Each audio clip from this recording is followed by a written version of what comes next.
नमस्कार स्टूडेंट, स्वागत है आप सभी का आपके अपने यूट्यूब चैनल ओरिएंटल स्टडी पर। बेटा, आप सभी से मेरा कहना है कि चैनल को सब्सक्राइब करो, लाइक करो, शेयर करो एंड कमेंट करो। और हाँ, बेल आइकन दबाना ना भूलें, जिससे जल्दी से जल्दी जो भी वीडियो यहाँ से डाली जाए आपके पास उसका नोटिफिकेशन आ जाए। ओके स्टूडेंट, अगर वीडियो अच्छी लगती है तो बेटा शेयर जरूर करते रहना, है ना। सभी बच्चे जितने भी हैं जो ऑनलाइन पढ़ते हैं हमसे, अभी जो प्रेजेंट में ऑनलाइन है, उनसे भी हमारा कहना है कि आप इस वीडियो को जो है शेयर जरूर करें। ओके स्टूडेंट, चलिए मैं क्लास जो है स्टार्ट कराता हूँ। मैंने आपको बताया है कि मैं इस क्लास में जो आपको पढ़ा रहा हूँ वह हिंदी है। क्या है? हिंदी। तो इस हिंदी में मैंने आपको अब तक जो पढ़ाया है उसमें व्याकरण में नंबर 1 टॉपिक मैंने अभी स्टार्ट कराया है, वर्ण विचार। मैंने बताया था कि वर्ण विचार के अंतर्गत हम किसको पढ़ते हैं? वर्णमाला को पढ़ते हैं। किसको पढ़ते हैं बेटा? वर्णमाला को पढ़ते हैं। तो हम स्टार्ट करते हैं आज वर्णमाला, ठीक है।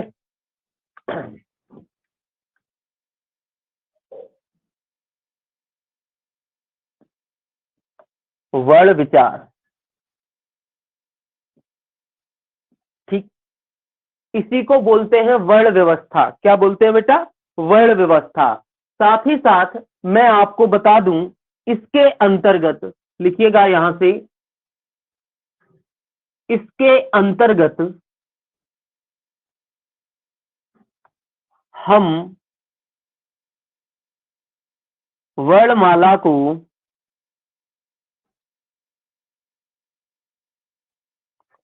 पढ़ते हैं। किसे पढ़ते हैं बेटा? वर्णमाला को पढ़ते हैं। तो आपको ये पता होना चाहिए, अब हम किसे पढ़ेंगे? वर्णमाला पढ़ेंगे बेटा। क्या पढ़ेंगे? वर्णमाला। तो मुझे आप ये बताओगे कि वर्णमाला होती क्या है?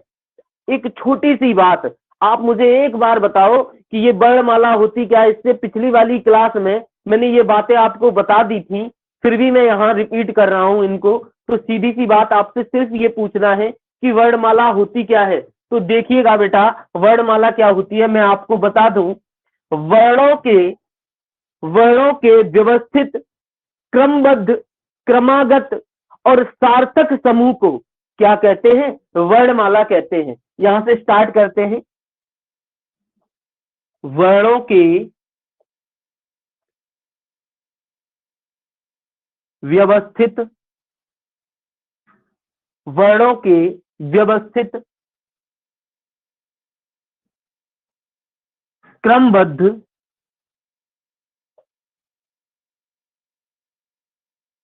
क्रमागत, सार्थक समूह को वर्णमाला कहते हैं। आपसे अगर कोई पूछ ले कि वर्णमाला किसे कहते हैं, तो आपको ये बात तुरंत समझ में आ जानी चाहिए कि वर्णमाला उसे कहते हैं जो वर्णों का व्यवस्थित समूह होता है। कैसा होता है बेटा? व्यवस्थित समूह होता है, ठीक है। अब हमने व्यवस्थित बोला, क्रमबद्ध बोला, क्रमागत बोला, सार्थक बोला, ये चारों ही बातें एक समान है, एक जैसी हैं। हमारा सिर्फ कहना है कि जब तक उसको क्रम से नहीं लिखा जाएगा, जैसा उसका क्रम है उस क्रम में नहीं लगाया जाएगा, तब तक वह वर्णमाला नहीं कहलाएगी बेटा। ये बात समझ में आई?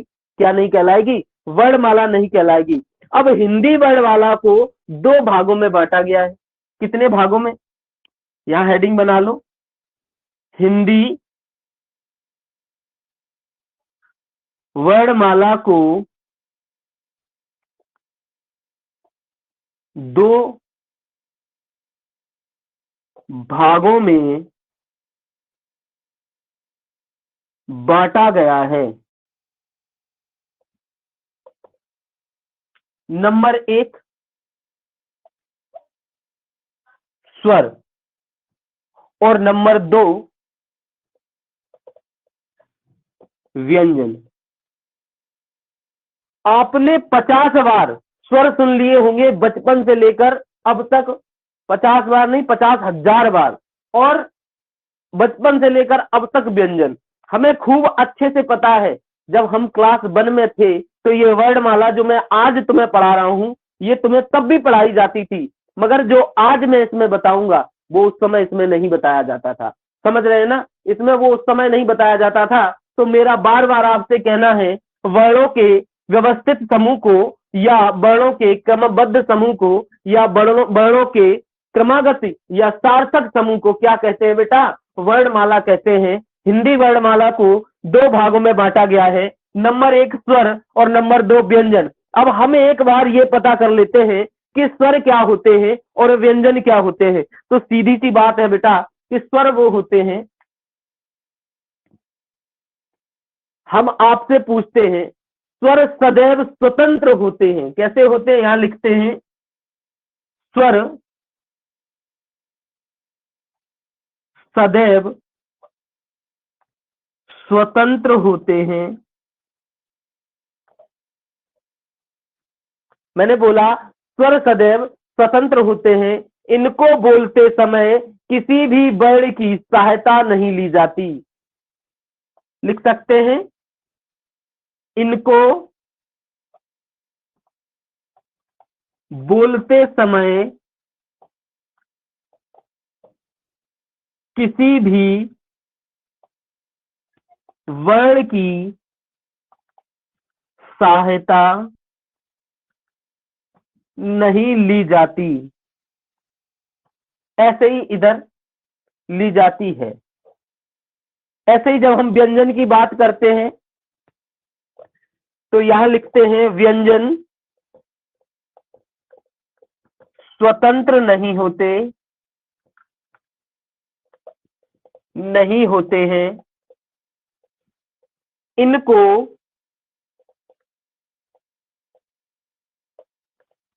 बोलते समय दूसरे वर्णों की सहायता लेनी पड़ती है। एक मिनट बेटा, है ना, इंक ना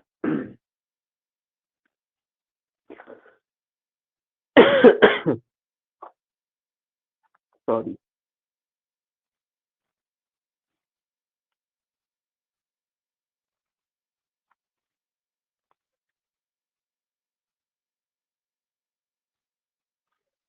आज तो समस्या का सामना करना पड़ेगा बेटा आप सबको। आज जो है इंक खत्म हो गई, मुझे पता नहीं चला, इंक बेटा खत्म हो गई है ना।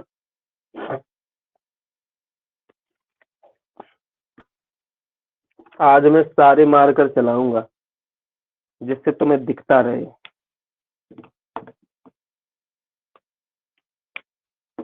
चलिए, मैंने बोला स्वर सदैव कैसे होते हैं? स्वतंत्र होते हैं। कैसे होते हैं बेटा? स्वतंत्र। जैसे छोटा आ, बड़ा आ, छोटी ई, बड़ी ई, ये सब स्वर होते हैं ना बेटा। क्या होते हैं? स्वर। ये स्वतंत्र होते हैं। अब हम यहां आपको व्यंजन दिखाते। सबसे पहला व्यंजन है का, और जब हम का को तोड़ेंगे तो ये का ऐसे हो जाता है बेटा। देखो, का जो है सिर्फ ये है, इसमें एक आ, छोटा आ मिला हुआ है, तब जाके ये का हुआ है। इसलिए व्यंजन जो है दूसरे वर्णों की सहायता से बोले जाते हैं, स्वर किसी वर्ण की सहायता से नहीं बोले जाते हैं, वो अपने आप में स्वतंत्र होते हैं। ऐसे ही हम गा देखते हैं, तो गा देखिए,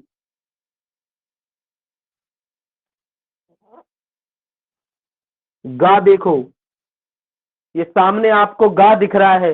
ऐसे ही और देख लीजिएगा, कुछ भी देख लो आप। यानी कि जो व्यंजन है वो सब कैसे हैं? एक दूसरे वर्ण की सहायता से बोले जाते हैं। किसकी सहायता से? दूसरे वर्ण की सहायता से बोले जाते हैं। और दूसरी बात, बोलते समय जो मैं बोल रहा हूं, आप सुन रहे हो, आप भी बोलोगे, तो इस समय पर मनुष्य के मुख का सबसे ज्यादा क्रियाशील जो भाग होता है वह क्या होती है? जीभ होती है बेटा। क्या होती है? जीभ। सबसे ज्यादा बोलने में सहायता करने वाली और सदैव क्रियाशील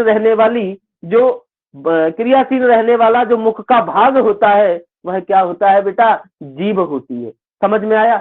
इतनी बात मैंने आपसे जो आपको समझाई है, अगर मैं आपसे पूछता हूं कि ये आपको समझ में आया, तो आप कहोगे कि जी सर। तो इसका मतलब ये है कि आपके समझ में आया। अब मैं कहना चाहता हूं कि आप इसको जल्दी से जल्दी लिख लीजिएगा। केवल केवल 10 से 15 सेकंड का टाइम है और मैं यहीं तुरंत आपकी यहां से आगे क्लास बढ़ाता हूं।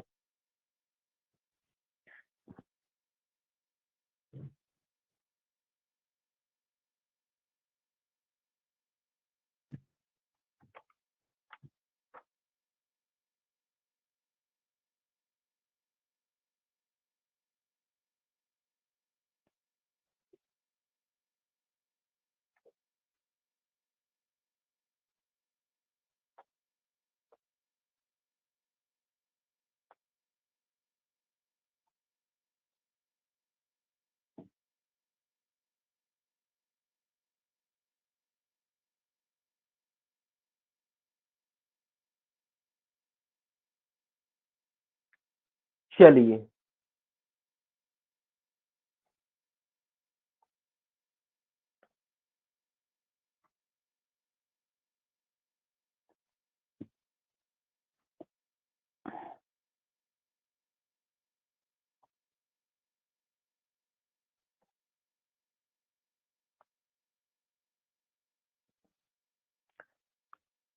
अगली हेडिंग है वर्ण और अक्षर में अंतर। क्या हेडिंग है बेटा?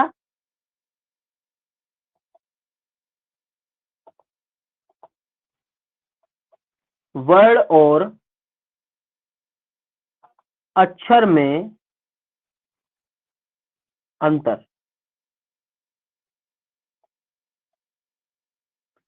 तो एक तरफ हम लिख लेते हैं बेटा वर्ण।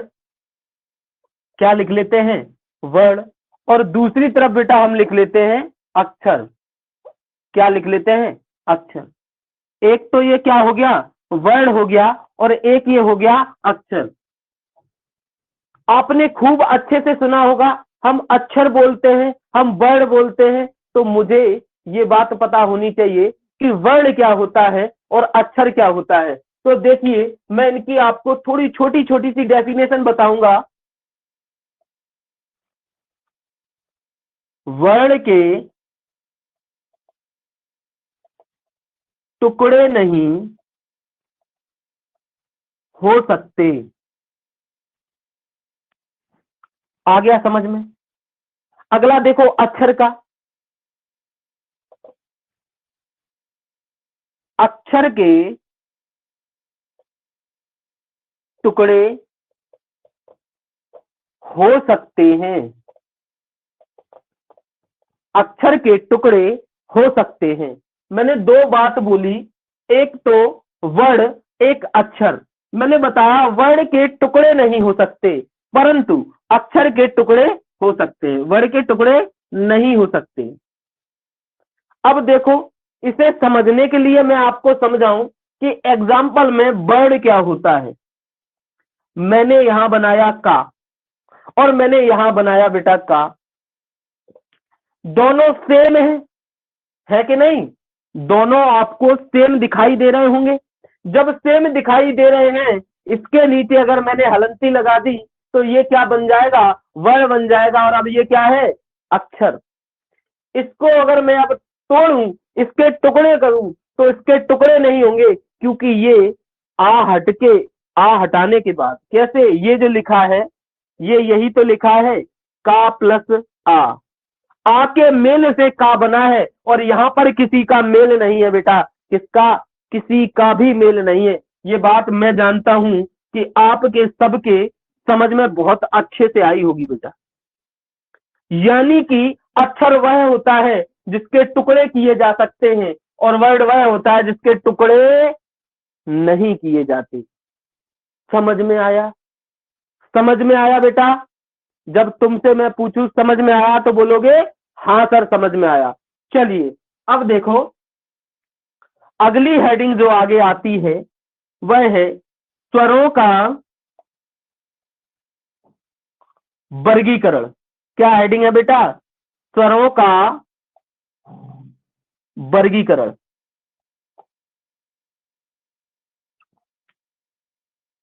अब मेरी बात समझिए, स्वरों का जब मैंने वर्गीकरण किया तो हमें यह पता चला कि स्वरों को बांटा गया है। स्वरों को क्या किया गया है? बांटा गया है। तो सीधी सी बात है, हम कहते हैं स्वरों को तीन प्रकार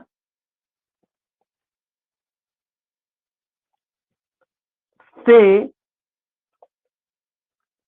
बांटा गया है। कितने प्रकार से बेटा? तीन प्रकार से। Number 1, number 2, number 3। नंबर 1 होता है हिरस्य स्वर। क्या होता है? हिरस्य स्वर। नंबर 2 होता है बेटा संधि स्वर। क्या होता है बेटा? संधि स्वर।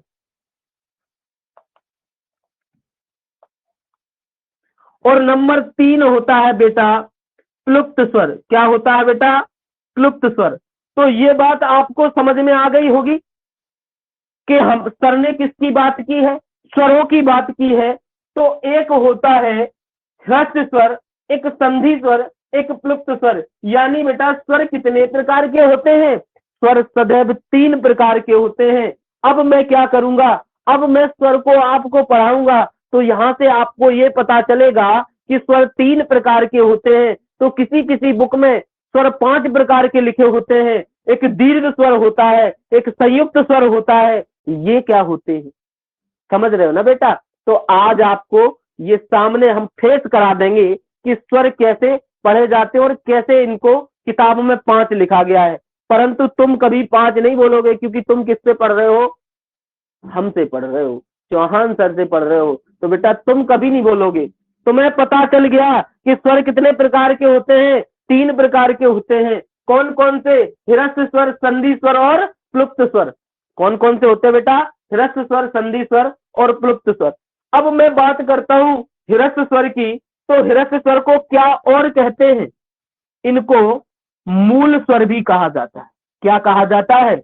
मूल स्वर। इनको लघु स्वर भी कहा जाता है।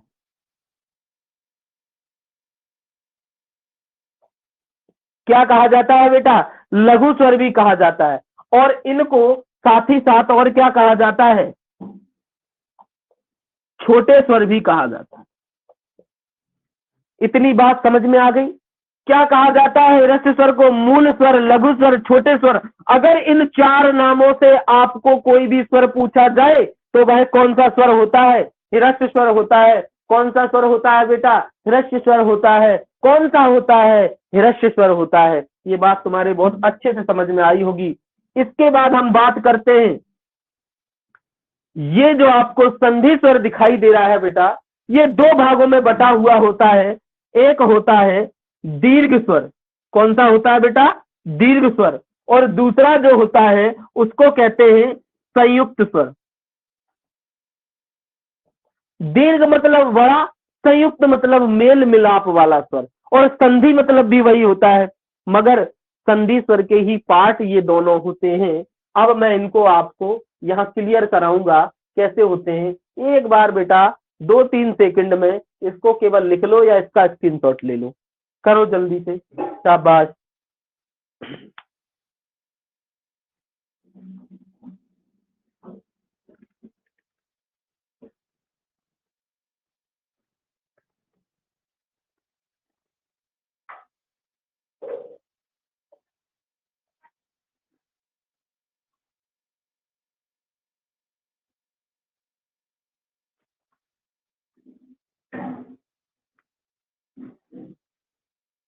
चलिए,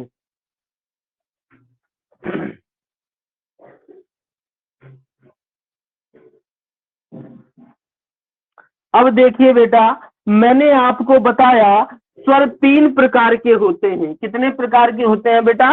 3 प्रकार के। तो सबसे पहले हम कौन से स्वर पढ़ेंगे? हिरस्य स्वर पढ़ेंगे। कौन से पढ़ेंगे बेटा? हिरस्य स्वर। नंबर 1 हिरस्य स्वर। और क्या कहते हैं इसको?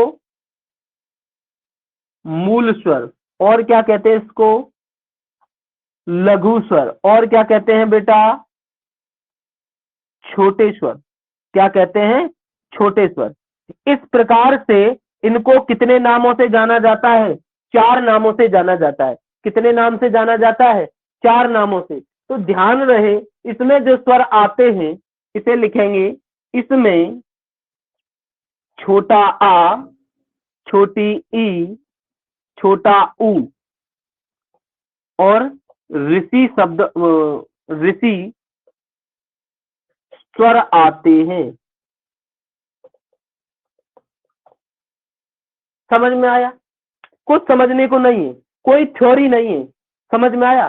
केवल आपको जो पढ़ना है सिर्फ ये समझ लेना है कि ये जो छोटे स्वर होते हैं, जिसे हम छोटा बोलते हैं, वही क्या कहलाते हैं? यहाँ पे हिरस्य स्वर कहलाते हैं। क्या कहलाते हैं बेटा?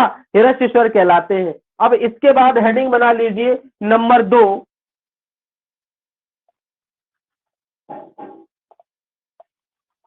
संधि स्वर। क्या बनाएंगे? संधि स्वर।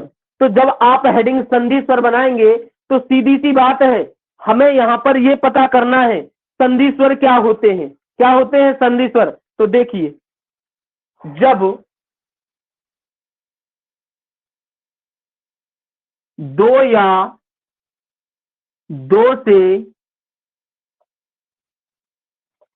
अधिक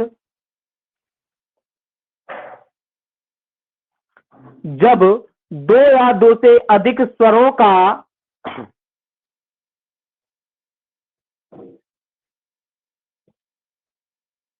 आपस में मेल होता है,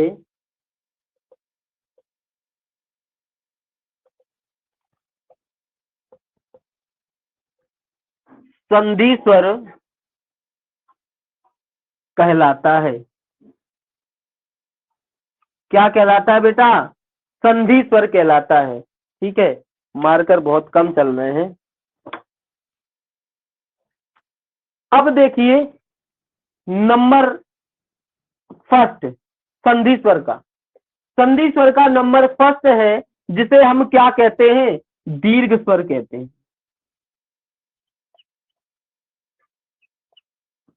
दीर्घ स्वर में हम पता करते हैं कि भाई दीर्घ स्वर क्या होता है। तो सुनिए,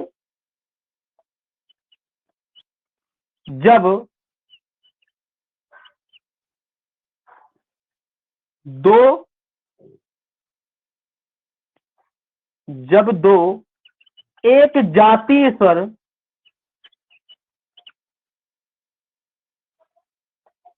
स्वर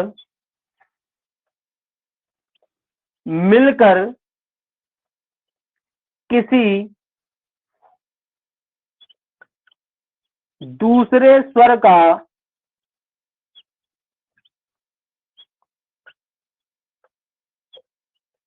निर्माण करते हैं, जब दो एक जातीय स्वर मिलकर किसी दूसरे स्वर का निर्माण करते हैं, तो वे दीर्घ स्वर कहलाते हैं। क्या कहलाते हैं बेटा? दीर्घ स्वर कहलाते हैं। जैसे जैसे में हमने जैसे ही लिखा तो क्या होगा? छोटा आ प्लस छोटा आ बराबर बड़ा आ, कॉमा छोटी ई प्लस छोटी ई बराबर बड़ी ई, कॉमा छोटा ऊ प्लस छोटा ऊ बराबर बड़ा ऊ। तो आपको जो ये दूसरे स्वर बने हुए दिखाई दे रहे हैं, ये ये कौन से स्वर होते हैं बेटा? दीर्घ स्वर होते हैं। कौन से होते हैं? दीर्घ स्वर होते हैं। हमने बात की जब दो एक जातीय स्वर यानी कि छोटा आ और बड़ा छोटा आ दोनों मिले एक जाति के हैं, एक जैसे दिखने वाले, इसीलिए इनको एक जाति का बोल रहे हैं, और दूसरे स्वर का निर्माण किया तो वह क्या कहलाता है? दीर्घ स्वर कहलाता है। अगला देखिए, अगली हेडिंग है संयुक्त स्वर।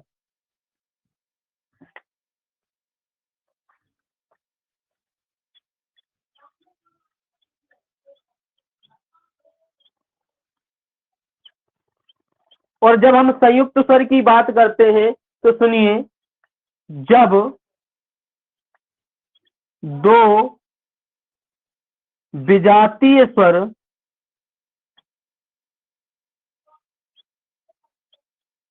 मिलकर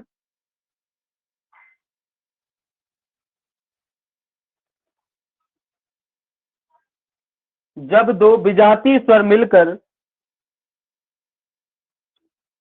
किसी दूसरे स्वर का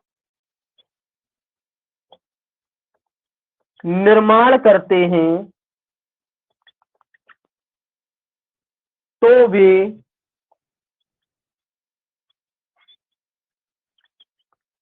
संयुक्त स्वर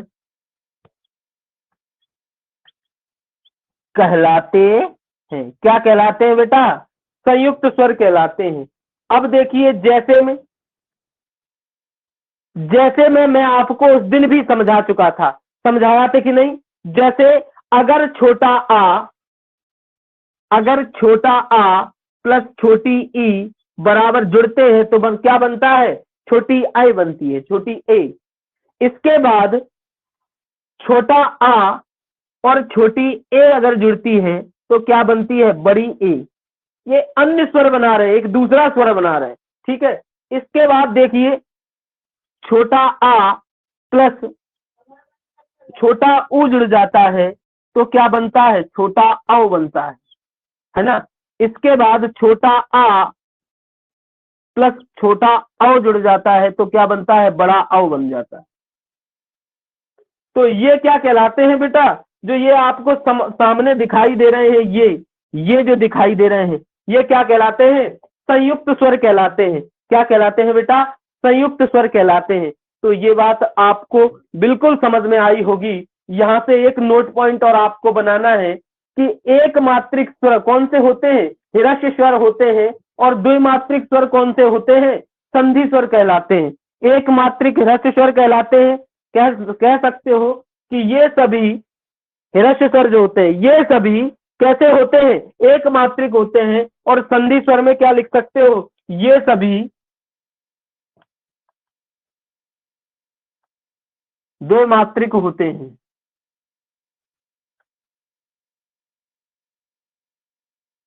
समझ गए? एक मिनट में से लिखो, इसके बाद मैं आपको प्लिप्त स्वर समझाता हूं।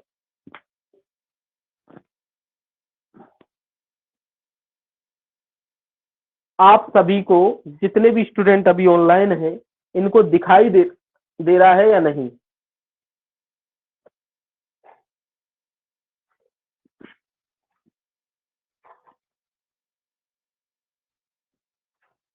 अंजलि राजपूत, बोर्ड पे तुम्हें दिखाई दे रहा है? अपना माइक ऑन करके बताइए। यस सर, दिखाई दे रहा है। चलिए, पंकज सिंह चाहर, तुम्हें दिखाई दे रहा है व्हाइट बोर्ड पे सब कुछ?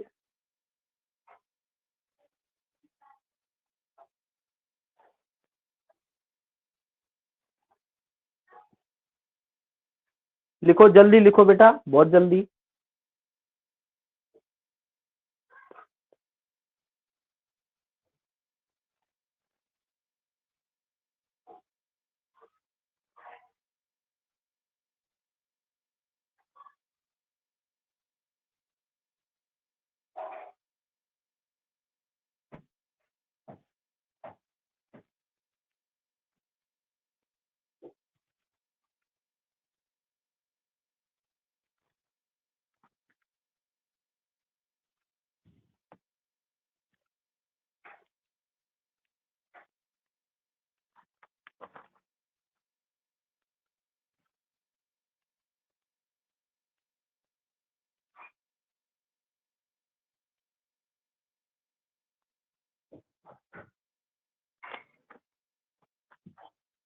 चलिए,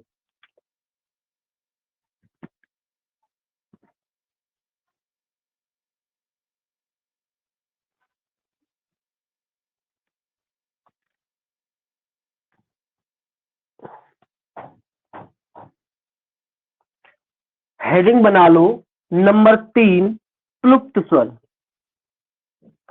हेडिंग नंबर 3, प्लुप्त स्वर।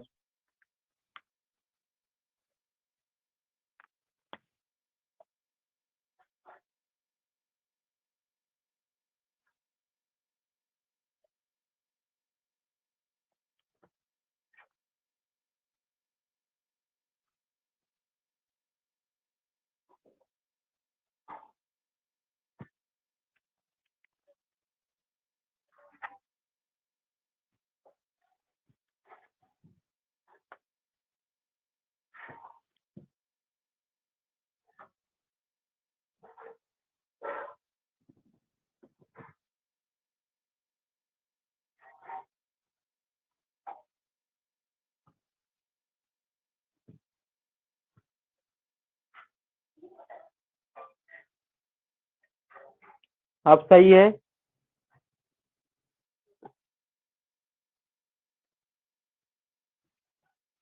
सही है सर। चलिए, हेडिंग बनाई हमने प्लुप्त स्वर। क्या हेडिंग बनाई बेटा? प्लुप्त स्वर। जब मैंने प्लुप्त स्वर हेडिंग बनाई तो मुझे ये पता होना चाहिए कि प्लुप्त स्वर होता क्या है। क्या पता होना चाहिए? प्लुप्त स्वर होता क्या है। तो सीधी सी बात है, जब किसी शब्द को बोलते समय अधिक समय लगता हो, क्या अधिक समय लगता हो, वह प्लुप्त स्वर कहलाता है। लिख लीजिएगा, जब किसी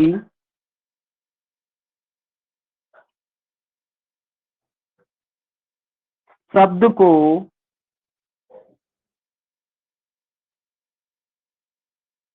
बोलते समय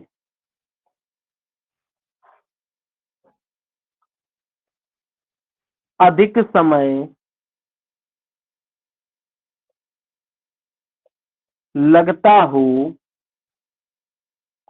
वह प्लुप्त स्वर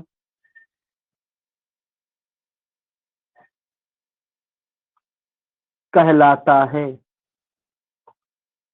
जैसे राम, राम को मैंने बोला तो बहुत से बार जब राम को हम बुलाते हैं तो ऐसे बोलते हैं राम। क्या बोलते हैं? राम। तो ये आपको जो दिखाई दे रहा है ना, ये क्या होता है? ये अपग्रह होता है। क्या होता है? अपग्रह होता है। जहां हम ठहराव ले लेते हैं वही कहलाता है प्लुप्त स्वर।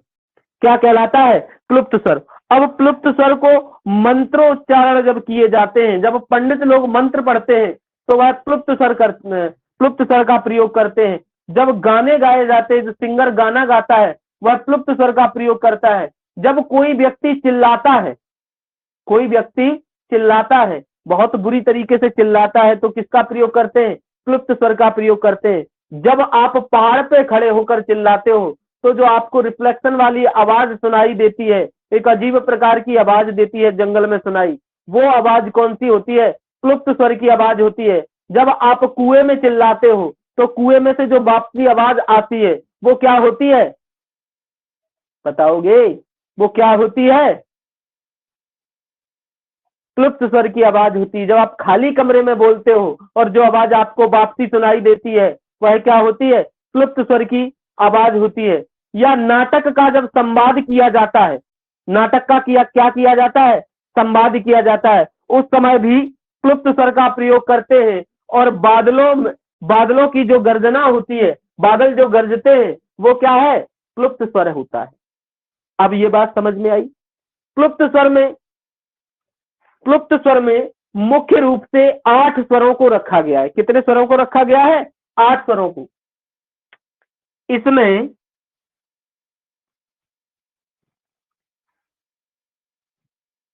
मुख्य रूप से 8 स्वरों को रखा गया है। बेटा कितने स्वरों को रखा गया है? 8 स्वरों को। अब हम बात करते हैं वो 8 स्वर है कौन कौन से। तो नंबर 1 तो हो गया आ, छोटा आ, यानी कि हिरस्य स्वर में से हिरस्य स्वरों का केवल छोटा आ लिया जाता है, जो प्लुप्त स्वर में प्रयोग में करते लेते हैं। किसमें लेते हैं? प्रयोग में लेते हैं। अब इसके बाद अगला नंबर 2 नंबर पे हम लिखते हैं सभी संधि स्वर। सभी संधि स्वर। अब आपको पता चला कि संधि स्वर, तो आपको पता होना चाहिए संधि स्वर मैंने अभी आपको बताया है, बड़ा आ, बड़ी ई, बड़ा ऊ। ये तो दीर्घ हो गए। इसके बाद इसी के साथ में मैंने आपको दूसरे बताए थे, छोटी ए, बड़ी ए, छोटा ओ, बड़ी औ। बताए थे कि नहीं? 7 ये हो गए और 8वां एक ये हो गया। तो मैंने बोला इसमें मुख्य रूप से 8 स्वरों को रखा गया है, 8 स्वरों को प्रयोग किया जाता है। रखा गया लिख सकते हो, या 8 स्वरों को प्रयोग किया जाता है। अब देखो हमने कौन कौन से नहीं लिखे, आप बताओ कौन कौन से नहीं लिखे। एक तो छोटी ई नहीं लिखी है ना, और एक छोटा ऊ नहीं लिखा, और एक ऋषि नहीं लिखा। तो ये इसलिए नहीं लिखे क्योंकि ये क्लुप्त स्वर में जब बोले जाते हैं तो ये अपने आप में किसका रूप ले लेते हैं, दीर्घ स्वरों का रूप ले लेते हैं। और दीर्घ स्वर मैंने आपको ये लिख दिए हैं, तो ध्यान रखें जब हम ई को ज्यादा देर तक बोलेंगे ई, तो वह बड़ी ई हो जाती है, और जब ऊ को ज्यादा देर तक ऊ बोलेंगे तो वह बड़ा ऊ हो जाता है। इस प्रकार छोटी ई और बड़े छोटे ई और छोटे ऊ और ऋषि का प्रयोग नहीं किया जाता है। किसमें नहीं किया जाता है, क्लुप्त स्वर में नहीं किया जाता है। बात समझ में आई, बोलो बात समझ में आई। अगर बात समझ में आई है तो आप इसको क्या करो, जल्दी से जल्दी छाप लो।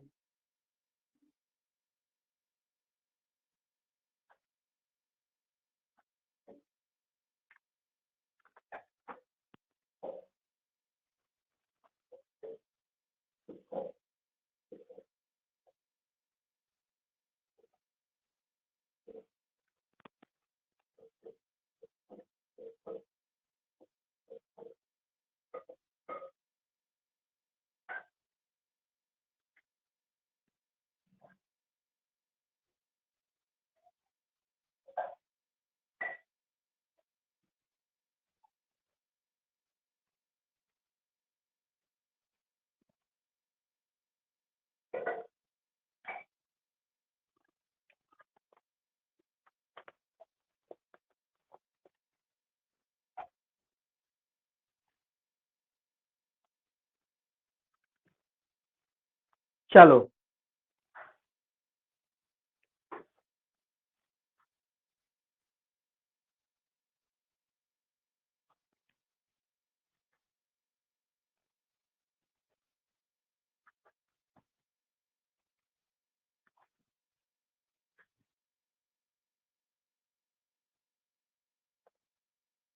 अब नंबर 1 मैंने आपको मात्रा के आधार पर स्वर 3 प्रकार से बांट के बता दिए। अब हम अनुनासिकता के आधार पर हम आपको स्वर बताएंगे कि कितने प्रकार से बांटे जाते हैं। चलिए हेडिंग बना लो। नंबर 2, अनुनासिकता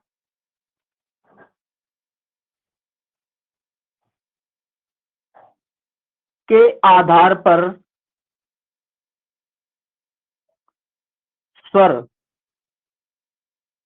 स्वरों का वर्गीकरण। जब मैंने अनुनासिकता के आधार पर स्वरों का वर्गीकरण किया तो हमें पता चला ये 2 प्रकार के होते हैं। कितने प्रकार के होते हैं बेटा, 2 प्रकार के होते हैं। अनुनासिकता के आधार पर जब हम केवल स्वरों का वर्गीकरण करते हैं तो ये कैसे 2 प्रकार के होते हैं, एक तो अनुनासिक होते हैं और एक निर्नासिक होते हैं। कैसे होते हैं, निर्नासिक। देखो इसका नंबर फर्स्ट 1 है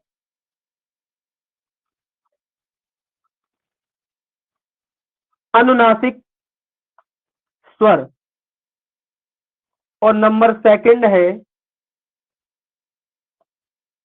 निर्नुनासिक निर्नुनासिक स्वर। कितने होते हैं, 2 प्रकार के होते हैं, एक अनुनासिक होते हैं, एक निर्नुनासिक होते हैं। ये शब्द बोलने में थोड़ा कठिन है, आप भी ध्यान रखें, ठीक है। अब देखिए होता क्या है, अनुनासिक का मतलब नासिका के द्वारा बोले जाने वाले शब्द कौन कौन से होते हैं। देखो छोटा आ, बड़ी ई, छोटा आ, बड़ा आ, और देखो छोटी ई, बड़ी ई, छोटा ऊ, बड़ा ऊ।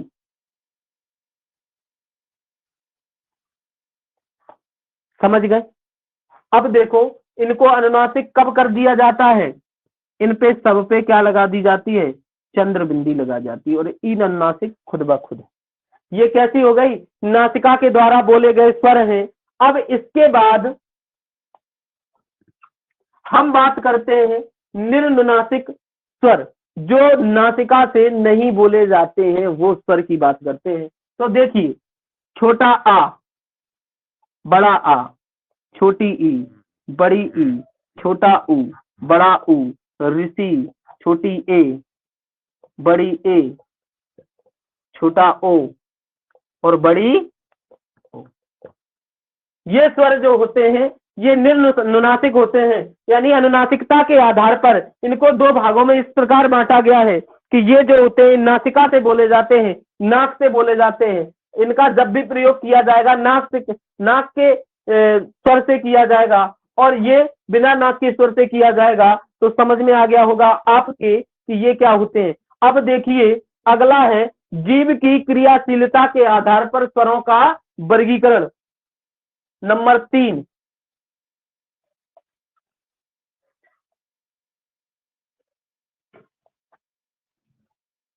जीव की क्रियाशीलता के आधार पर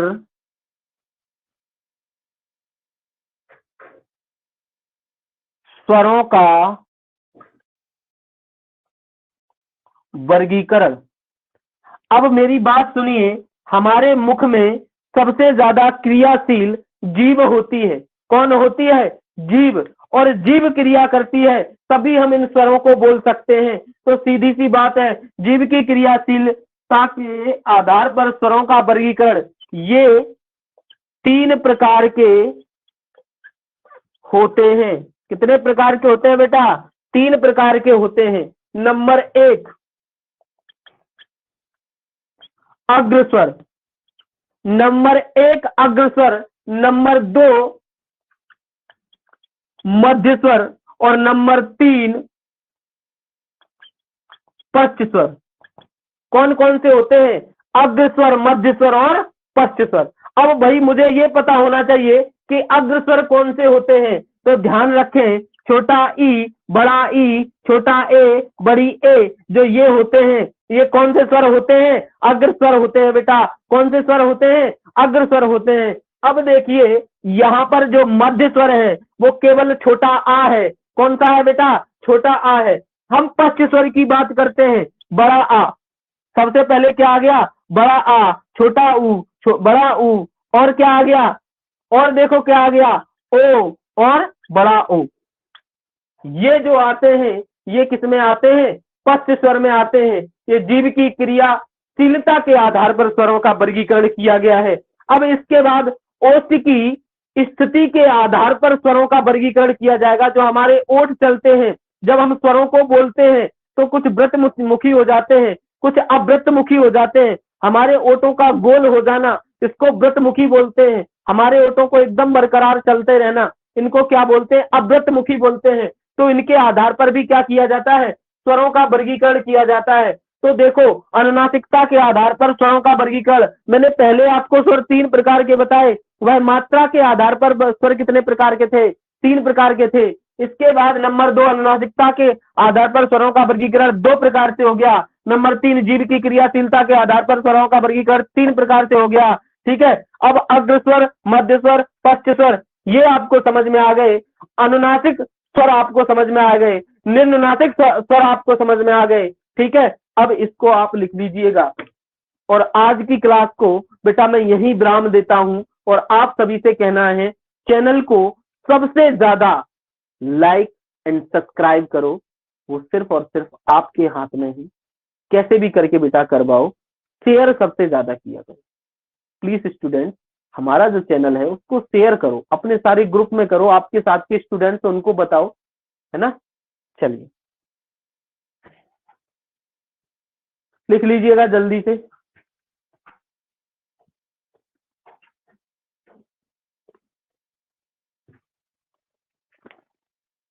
ठीक है, स्क्रीनशॉट ले लो, आज की क्लास छोड़ रहे हैं हम।